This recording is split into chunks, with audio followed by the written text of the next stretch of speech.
तो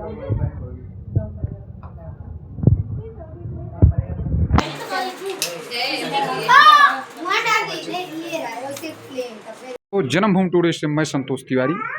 इस वक्त मैं अयोध्या में हूँ और अयोध्या का ये गोसाईगंज नगर पंचायत है। आज मैं गोसाईगंज नगर पंचायत में हूँ और हमारे साथ जो बैठी महिला है ये पूर्व सभासद और अध्यापिका हैं। इनका एक मिसाल है कि इनका एक दिलीपाचार्य फाउंडेशन चल रहा है जिसके तहत ये गरीबों की सेवा, महिलाओं को उत्थान के लिए कार्यक्रम, तमाम कार्यक्रम ये किया करती हैं।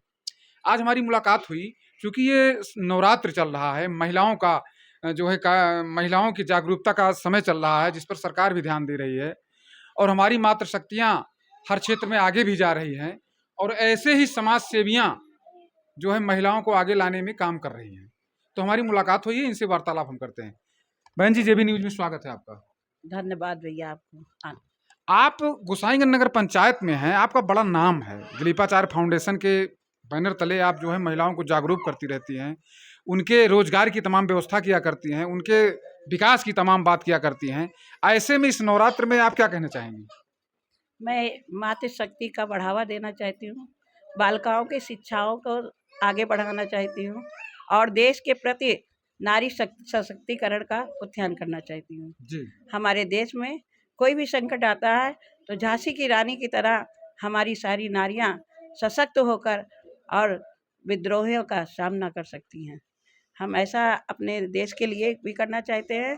हमारे प्रधानमंत्री जी जो देश के लिए कर रहे हैं उनके कार्यों से और उनके सरकार के योजनाओं को मैं नियम से अपनी नारी सशक्तिकरण में बताती हूँ और उनके कार्यों को आगे बढ़ाने का कोशिश भी करती हूँ।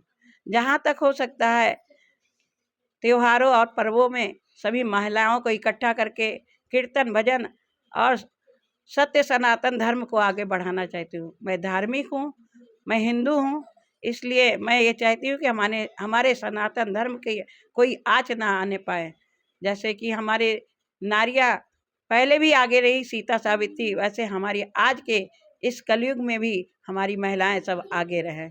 यही हम अपने न्यूज के माध्यम से सभी महिलाओं को कहेंगे कि अपने घर से उस समय निकलते हमारे देश पर कोई भी आफत आए तो हम सब एक साथ एकजुट होकर एकता की भावना रखते हुए देश की रक्षा करने के लिए तत्पर रहेंगे।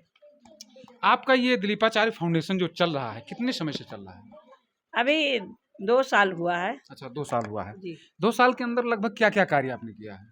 हमने 2 साल के अंदर पहले महिलाओं को जागरूक किया है और शिक्षा के लिए विकास किया, गरीबों का उत्थान किया है और बहुत सी महिलाएं ऐसे जिनका घर द्वार छूट रहा है उनके घर जा जाकर मैं समझा कर महिला आयोग में मिलकर उनके घर को बसाया है। अच्छा। और जिन लड़कियों का शादी विवाह नहीं हो रहा उनके लिए मैं कार्य कर रही हूँ। उनके शादी विवाह के लिए उत्थान करना चाहती हूँ, चाहे वो गरीब हो चाहे अमीर हो। समाज से मैं उनका सहयोग करके प्रधानमंत्री जी के सहयोग से मैं उनका शादी विवाह भी कराती हूँ। बहन जी, नवरात्र चल रहा है, आज नवमी का दिन है। आपने 9 की जगह हमें लगता है कि लगभग 50 लड़कियों को बुलाया है, ये क्या मतलब है इसका? ये तो हमारी बालिकाएं हैं, एक कन्या रूपी हैं और एक कन्याओं का पूजन जो होता है सबसे बड़ा महत्व होता है। अच्छा। अगर हम पृथ्वी माता की पूजा करते हैं तो हमें कन्याओं का और गौ माता की भी पूजा करना चाहिए। हमारे देश में अगर महिलाएं नहीं रहेंगी, कन्याएं नहीं रहेंगी तो 2 कुल का उत्थान नहीं होगा।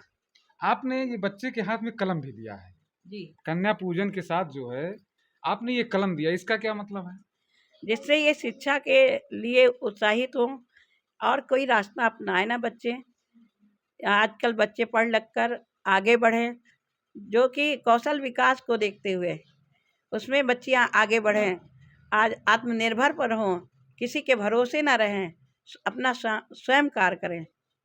बहुत अच्छा। आप देख रहे हैं कि ये ऐसी सशक्त महिला हैं जो महिलाओं के लिए निरंतर काम कर रही हैं। आज ये कन्या पूजन में कन्याओं को भोजन कराई, उसके साथ उन्होंने कलम दिया। एक अनूठा पेशकश इनका है, कलम दिया। इनका मतलब है कि महिलाएं जब हमारी शिक्षित होंगी तो भी आगे जा कर के बढ़ेंगी और अपना नया जीवन निर्माण कर पाएंगी। ऐसी महिला देश में अगर हैं तो देश में महिलाओं के लिए कहीं कोई दिक्कत नहीं होगी और सरकार भी महिलाओं के लिए काम कर रही है। मातृशक्तियाँ हमारी इसी तरह आगे बढ़े। जन्मभूमि टुडे से मैं संतोष तिवारी।